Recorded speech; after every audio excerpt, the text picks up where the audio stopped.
Hi, everybody. Welcome to another episode of Flex and Reflect Sunday Sit Down. All right. So I've got about 10 questions to get through here. If this is the first time you're joining, every week I sit down here and I answer all the questions that have been sent in, asked by clients and so forth through the week. Apologies about next door's dog barking. And this is where I answer them. So let's get stuck into them. So they're normally around fitness, nutrition, wellness, mindset, that success, that kind of thing. All right. Number one, what are the best strategies for achieving a work-life balance that supports overall wellness? So I think there's a lot of talk around, how do you get that life and so forth. And people would look the way that I live and say you're out of balance because I work so much. But for me, the work side of things feel like work because I love it so much. So for me, it's around where am I going to shift my energy? And there are times, obviously, where all my energy is shifted towards my daughter and my daughters, and there are times where I shifted towards my health. Like this morning, did like a very, very focused workout, and there are times when I'm focusing all on, I'll say, clients generally, but then I'm focused on a particular client that I'm coaching in that moment.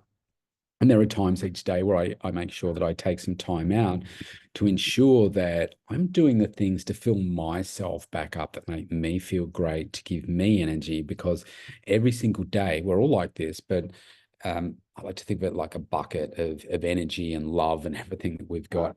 And every day people are grabbing things out of my bucket, emptying it out. Now, if at the end of the day there's nothing in the bucket, you've got nothing left to give. So you've got to find those ways to fill that back up. And for me, it happens a number of times. A day can be doing my workout. It can be just eating highly nutritious food. It can be going for a walk. It can be like having a sauna here. It could be spending time with my daughter. It could be working in the space of the legacy for my daughter, spending some time with friends, things like that. And I think the way to do it is to work out how much of that you think you need. Now, I think to start with, we all think we need all of this time. So take the weekends, for example. Perhaps I work so hard all week, I need the whole weekend, and I wish it was a three day weekend so that I could relax more. And if I go on holidays, I need to have a holiday every few months and that kind of stuff.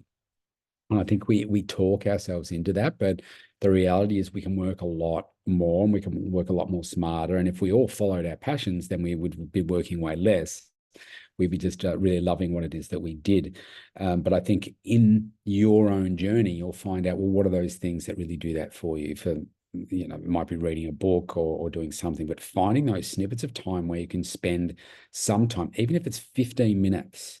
I have a process when I jump into bed at night and I spend like 15 minutes to half an hour. I'm doing things just for me. I might be playing some games on my phone to switch the brain off, or doing something, setting up the day for success for me. That's relaxing. But finding what it is for you that helps fill your bucket back up. That's the key there. I don't think if you're thinking, oh, I need huge spaces of time where I'm only working one day a week or something like that, I think you'll find you'll get bored with that. And so you got to find something else that fulfills you. All right, number two, how can someone develop a personalized wellness plan that addresses both physical and mental health? Okay. So my experience here is that if you put your, let's just say, your physical health and your nutrition. So that's the way that most people may think about it, is like going to the gym and eating well, right? If you focus on those things, then you'll find that your mental health is going to improve. Why? Because you're releasing the endorphins, you're feeling good. Maybe you're seeing some changes in your body, the way that you look in the mirror, but also the way that you feel. You may be starting to sleep better, you've got more energy, and there's all these flow-on effects that maybe you didn't initially sign up for that, but these are the side benefits that you're getting as a result of that. And even just going for a walk and spending time, like it's a beautiful day here today, just spending some time in nature, in the sun, walking, being alone in your own thoughts and things like that can really help the mental health side of you, and to stay focused. And then you can just build on that success. You don't go from here to here like the Olympics are on at the moment. You don't go from, all right, I'm going to start I don't know, the athletics are on. I'm going to start throwing a javelin today, and then, oh, by next week, I'm going to be winning the gold medal. It happens over years and years and years and years of consistency and surrounding yourself with the right people and everything in order to be able to get there. And I think this is the same thing with your mental health. Like I said on the last point about filling up your bucket, it's finding what those things are for you that really help you. And a big part of like your overall wellness is, this is what I love about why I do this and where I coach people, is if you just get better, right, you get more energy. And with that energy, you'll find that you become more focused. And with energy and focus, and then you attach to it a better work ethic, and you work harder, and you also work smarter because you also have, say, a right coach around you. And then with that whole strategy, you will just get better and you will have more success. You'll have more happiness in your life as a result of the steps that you're taking. And you'll also start to focus on how good it is to grow yourself, and you'll start to get better in that space. And then you'll get an appetite, a hunger for wanting to grow and get better and better. And so you'll find those different aspects of your life where you want to get better. And so probably 10 years ago now, I made a commitment to myself. I just wanted everything to be better. And whether that's, my physical health, my inner health, mental health as well, energy, all that sort of stuff, all my relationships, my wealth creation, my business, all of that, my relationship with my children. I just wanted to get better. And so I couldn't improve all of them all at once. So I thought, all right, I'm going to work on this one now really intensely. And then it's a little bit like changing your health and wellness. It's like, okay, maybe you can't handle everything all at once, but you can handle these 2 or 3 things. I find that we can work well in threes. And then it's like, okay, well, I've got that one down pat now. Is this a part of my lifestyle? What else can I work on now? All right, let me work on that one. Who's the best in the world that can help me in that space to get better? Now that one's down pat and it's just a part of my life. Now, what's that next one? And that's what I love about it. So it's going to be individual for you, but you've got to be focused on it and just realize that if you put your health and wellness as your number one priority, you'll find that your definition of health expands and changes over time. And if you remain focused on that, you'll find that those other aspects of your mental health will also improve. Good question. All right. All right, it's a bit different. How can aromatherapy and other holistic practices contribute to overall well-being? So let's talk about the aromatherapy. So aromatherapy, if you don't know what that is, it's let's say essential oils in a diffuser, that kind of stuff. So it's one of our key senses. So I did an interesting exercise in my studio where I had a diffuser and I had 5 different lots of essential oils. And I didn't tell my clients that I was doing it. And one particular client comes to mind, and she was very quiet. And I thought, I'm just going to experiment with some of the aromatherapy oils and see if there's almost like a subliminal message that is filtering through the air to see if it has an impact. And I changed different one. I tried about 3 different ones, and I knew that her favorite scent, if you like, was peppermint. So I tried some other ones first just to see if there would be a difference. And then the day that I put the peppermint in, it was kind of the strongest out of all of them as well. I noticed that she was way more talkative, more bubbly. She had more intensity in her session and everything. And I said to her, I don't know whether do you notice anything different today? And we got talking about it. And I said, I've put in the essential oil. She said, yeah, I could smell that.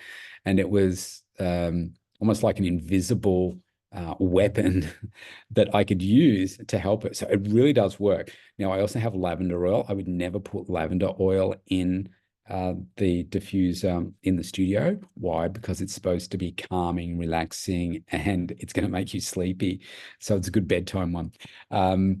A good one that makes you feel more alert is lemon, like a good quality oil, though none of the like cheaper ones, they just don't work, but a really good quality 100% oil works. So I think, again, it's a very much individualized approach.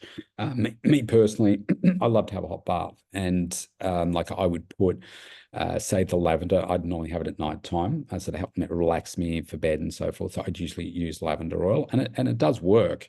It just does something else. It's another sense that can positively influence us. So my suggestion is try it. Just try it. In terms of other holistic practices, I mean, a lot of people use yoga, meditation, things like that. I would say I do meditate, but not in perhaps the way that you may think. If you imagine like images of like a yoga pose, your legs crossed and sitting out looking out at the ocean and that kind of stuff, and trying to switch off your brain and that kind of stuff. I think I will often go for a walk, and for me that can be quite relaxing. Just the time that I spend at night time, just a few minutes, just thinking about perhaps what I've been able to achieve this week, or thinking about the future, what's next, that kind of stuff. I'm thinking about the legacy of my daughter, and I'm thinking about those things, and they can also help bring a sense of I guess warmth and love and that kind of thing to me, which can be, I think, you think about what are we trying to achieve with meditation, I guess, to physiologically, maybe it's lowering heart rate, being calmer, more at peace, and it's finding those things to think about that help you do that. That's what I think, and I say it's very, very personalized. So you've got to experiment with some different things. Okay. What are the most effective strategies for overcoming self-doubt and building confidence? And one of the greatest weaknesses for most people is we have limiting beliefs. We think we're not good enough. Social media doesn't help that. You look out, and I just did a video on it where people are looking at other people's lives and their success online and saying, oh, wow, well, you might know that person, or they're about the same age, or they're younger, and you think, wow, they've got all this success, they look really happy, etc., etc. And I think one of the things that you really need to recognize is that there's so much lying online, whether it's conscious or unconscious. There's just so much inauthenticity out there, and you have to be very, very careful. I mean, there are so many filters, but there are so many people that are just prepared to lie. And it happens a lot in terms of wealth and that type of success, where people see themselves that way. And I think you just have to stay in your own lane and be really careful about what's important to you, and what's success look like to you.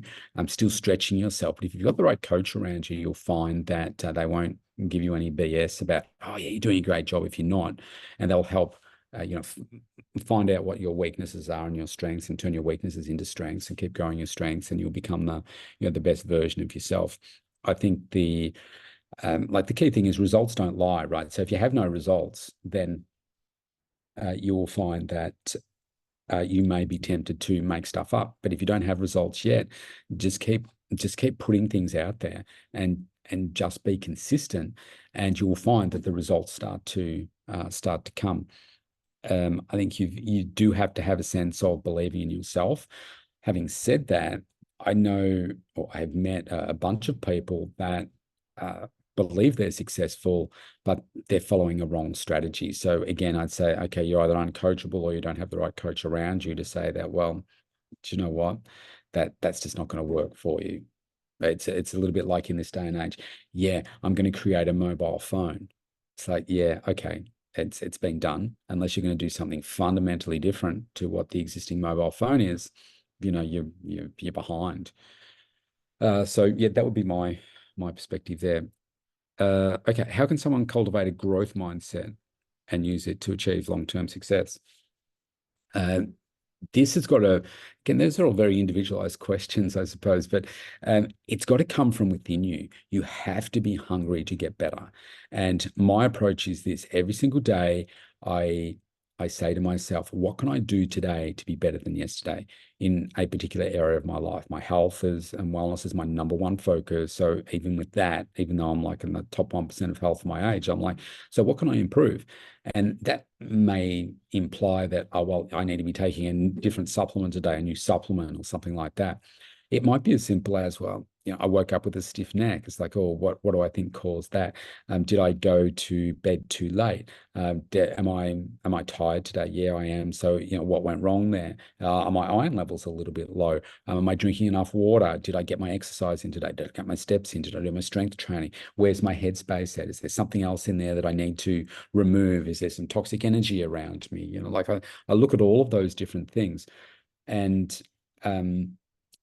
one of the things that I've set down for myself is that I want to grow every single day. I want to work on something to get better every single day. Not everything, just pick like one thing that I want to get better and spend at least 15 minutes. If that's too much for you, pick 10. And so I just want to learn about this today, something that I didn't know yesterday. What can I learn today? And I do that 7 days a week. Don't just do it 5. Don't just do it every now and then. Do it 7 days a week. Find that time of the day to do it, and you just commit to doing it. Put it in your schedule and just do it. And you'll find that that builds some momentum, and you just do it forever. You just make a commitment that I'm going to do it for the rest of my life. And then that will help you get there. You've got to be hungry for it. What role does gratitude play in personal development? And how can you practice it daily? Well, gratitude is an important part of your success for sure, because otherwise I think you can become too cocky, and you think, I did all this by myself. I'm better than this person, whatever. I think you've got to remain grounded. Children help you do that. And I think if you never forget where you came from, always be loyal to those people that have helped you get to where you are. I think be gracious for the success that you have. And if you say, well, I've got no success, well, you do. You're still here. You're living, you're breathing, you're making a contribution to the world. And you find a way to just be grateful for who you are. Like be grateful for your organs. I mean, I'm very grateful for my mindset. Is that my brain? Is it, something else around that? But I'm very grateful for the fact that I'm so driven to be better every single day. And I just nurture that. I believe it's a gift, and I'm grateful for it, and I make sure that I nurture it. And my way of being grateful for that is also giving back and recording 2 podcasts a day, and doing things like I am right now, and working with people to help share insights that I've had to help improve me. And hopefully if I can share that, that will help somebody else become a better version of themselves as well. So I think it does help you put things into perspective as well. We don't know how long we've got. And I think if you come from it from always treating people the way you want to be treated, always get better, always put your health as your number one priority, leave this place a greater place than when you got here, then you're going to always face each day being great. And I think if an element of that is just take some time to be grateful. I used to practice it every day. Now it's just something that I guess is inherent in me. And from time to time, I'll just think about different things and think about why I am grateful for those things, which is very personal to me, and it just helps, I suppose, keep things moving forward for you. What are some practical steps to develop mental toughness in the face of adversity? All right, so my tips here, I think mental toughness is probably my greatest strength, is whenever you're facing, ask yourself these 3 questions and refuse to answer them negatively. No matter what it is that's gone on. So the toughest thing for me that's gone on in my life is losing my daughter at 15. And I asked myself, how can I grow from this? What can I learn from this? And what are the opportunities to come from this? If you refuse to answer those from a negative perspective, you'll find that you tap into a side of your brain that's not so emotional, but more driven to succeed, and that will help you become mentally tough. I was bullied as a young kid. I was bullied as an adult. To some extent, I'm even bullied these days by people, whether it's online or haters and things like that. It's like it doesn't bother me. Because I know that that's coming from a bad place for them. I know who I am and what it is that I'm putting out in the world.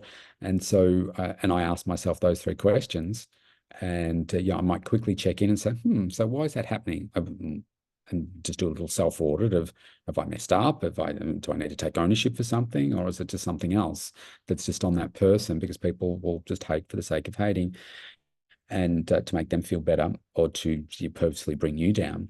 And I think through that process and doing it for, golly, I mean, I can remember being bullied at the age of 4. I'm about to turn 56 this month. And I think the continuation of the failures, the setbacks, and the constant criticism that I've received over the years, you can either allow it to break you down, or you can allow it to make you more mentally tough. And that's what I do in those 3 questions. Definitely helps. So next time you have a big challenge, ask yourself those things and don't get lost in the emotion.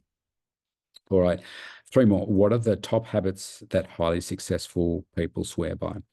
All right. So I think part of this is to do with the time that you get up. This is where it changed my life. Every highly successful person in the world will get up somewhere between 4 to 6 a.m. Right now, when I wanted to make progress in my life, I started getting up at 20 past 4 because I needed to get more time in my day, and I couldn't do more with my time because I was coaching clients and that sort of stuff. So I got up earlier and I did it then. So time is part of it, right? If you think I don't have time, go to bed earlier, get up earlier, and find that first thing in the day to do those important things that you said, I don't have time. The next one is to do with your focus. Most people are not focused at all. So you've got to learn to create that focus. You've got to get a great coach. Here's my tip to do that. Pardon me. Find the area where you want to be great at, and jump on Google, ChatGPT, whatever, and find the best in the world in that space. Learn from them, connect with them, get coaching from them. If you can afford it, invest in it, and just be great. Develop an amazing work ethic is another one, because if you're not focused, don't have a great work ethic, and you don't have a coach, you're just out in the ocean with no rudder and just going around wherever. You're not going where you want to get to. So that's really important. Focusing on your health, even though I mentioned that 4th, put that number for number 1. Focusing on your health and removing toxic energy from your life. I'll just leave it to 5. Remove the toxic energy from your life. That could involve family. It could involve different relationships. It could involve your workplace, and surround yourself with the right energy that is either going to up the same as you, lift you up. Surround yourself with people that are more successful than you. Learn how to get into those rooms of people. Learn from them. Be a sponge. Be coachable. Don't just be arrogant and say, oh, I know that, I know that, I know that. And learn every day. Focus on learning every single day. Good question. All right. How can someone create a roadmap for achieving their long-term career goals? Okay. So here's what I say to people. When I used to work in corporate, I used to have people that work for me. They didn't necessarily love where they were. And I used to say to them, look, we've probably got anywhere between 2 to 3 years together before I either move on or you decide to move on. So I said, if you can see that whatever it is that you're doing, I don't care what the role is, but if you can see that if you bring out the best version of you in that role, and particularly if they're working for me, then I said, I will help you get to that next level that you want to. I said, I don't want to just, keep you chained here forever and you not like it. I want to help grow you to that next level so that you can then springboard to that next point. Now, I think if you are, say, doing a job right now that you think, well, it's not in the space that I want to ultimately work, then focus on your work ethic, focus on doing a great job, focus on building relationships, because you never know. Everybody knows someone. And if you do an outstanding job and you're recognized as, wow, this person is really great. I've done that ever since I was in primary school, had a great work ethic. And you will go a long way, right? And just to expect that, okay, if you're in a job and you're getting some income now, fantastic. You work on the side to build yourself in that career where you want to get to. get the skills, get the qualifications if you need to, get the right coaching around you, the right people around you that can help you get to that next level in that particular career. And it just takes time. But if you focus on just realizing that, well, this working in the mailroom can get me to the CEO if you really want to. You've just got to realize that, well, I've got to do this first and do a great job and then work hard to get to that next step and that next step. And yeah, I mean, what you may think you want to do right now may change in 10 years' time. I mean, I thought I wanted to be having a career as a chartered accountant, and then like 19 years in, I changed, and now I run my own business, and I've been doing that for 15 years. And this is what I'm supposed to do. I absolutely love this. But everything that I did, being a chartered accountant and working through various, big corporate brands here in Australia, I couldn't be as good as doing what I'm doing now if I hadn't have done that. And I didn't know where it was that I was going to get to, but I knew that I was hungry to just keep moving forward to find what it was that I was ultimately, supposed to be doing. So yeah, just bring the best version of yourself to whatever it is that you're doing. I don't care what the role is, just be the best you. All right, last question. How important is networking in achieving success, and what are the best ways to do it effectively? Crucial. You will not achieve what you want to achieve just by yourself. You just can't. We are better together, but it's finding the right people to be around, and that's the hard part. So my tip there is to, like I just said before, whatever it is that you want to be great at, find the best in the world that's doing that right now. Follow them. See what it is that they're doing. Reach out to them, comment on their posts, like their posts, all that kind of stuff. Connect with them on LinkedIn is a good way too, because most people are just being fans as opposed to really connecting and commenting and so forth. Look for opportunities to network, like networking events where that there are going to be a lot of very, very successful people in the field where you want to get to. So once a year, my coach puts on an event called Mega Success in LA, and I go to that. And like there's billionaires, there's high net wealth people there from all walks of different life and success. And when you're in a room like that, you know that you are going to learn something. When I'm, like I interview like highly successful people, I love digging into what makes them successful, what's going on in their mindset, and those 5 things or 6 things I said before about what helps those successful people become successful. It's the same for everybody. The way they do it may be different, but those principles are the same, and they will be the same for you too. You've just got to be consistently implementing and not expect that success is just going to happen straight away. Like every single person, like the Olympics are on at the moment, and you dig into every Olympian story, and they've all got their own pathway, but it's all failure and decades of pain, suffering, training to get to that gold medal. All we see is gold medals. Like, oh, wow, I've never heard of this person. Wow, isn't that amazing? But when you dig into their path and say, wow, how many broken bones they've had and knee reconstructions and all that kind of stuff, you can really start to see it. But they're great because of the people they have around them, which have come from the networking and so forth. So it's a real art to doing it, and then learning the right questions to ask as well. So let's just say that so I had an opportunity through my coach to have a private conversation with Vince Vaughn. Like how would you just get that to happen? Well, it's because I'm with the right people. And in that conversation, you could just be a fan. Say, oh, I loved you in this movie, love you in that movie, et cetera, et cetera. But we were talking dad to dad and about success in being a dad, and talking about my daughter who'd lost her life. And it was like an incredibly special moment. And I think this is the key. People are not impressed by you being a fan. They are impressed, like highly successful people. They're impressed by the questions that you ask. And that's where you need to become great at asking great questions. And it's one of the reasons why I started my podcast. I wanted to learn to be more confident in talking. And I also, when I'm interviewing people, I wanted to not do so much preparation, so that it forced me to listen. And that's a little bit like, oh yeah, back here, and you're not really listening and you're just acknowledging, versus, yeah, I'm listening intently to what they're saying, and then practicing asking a question from what it is that they've said. It's all about success and what I am curious about. And I think that's the key in building these authentic relationships. The questions you ask, and be very, very curious. Don't focus on you, focus on them. Focus on, people love talking about themselves. So focus on asking great questions. Write down a list of, really great questions that you can ask successful people. And then just practice, practice, practice, practice, practice, practice. It's a real skill. All right, that's me out for today. Great questions, everybody. Have a great day, and I will see you next week.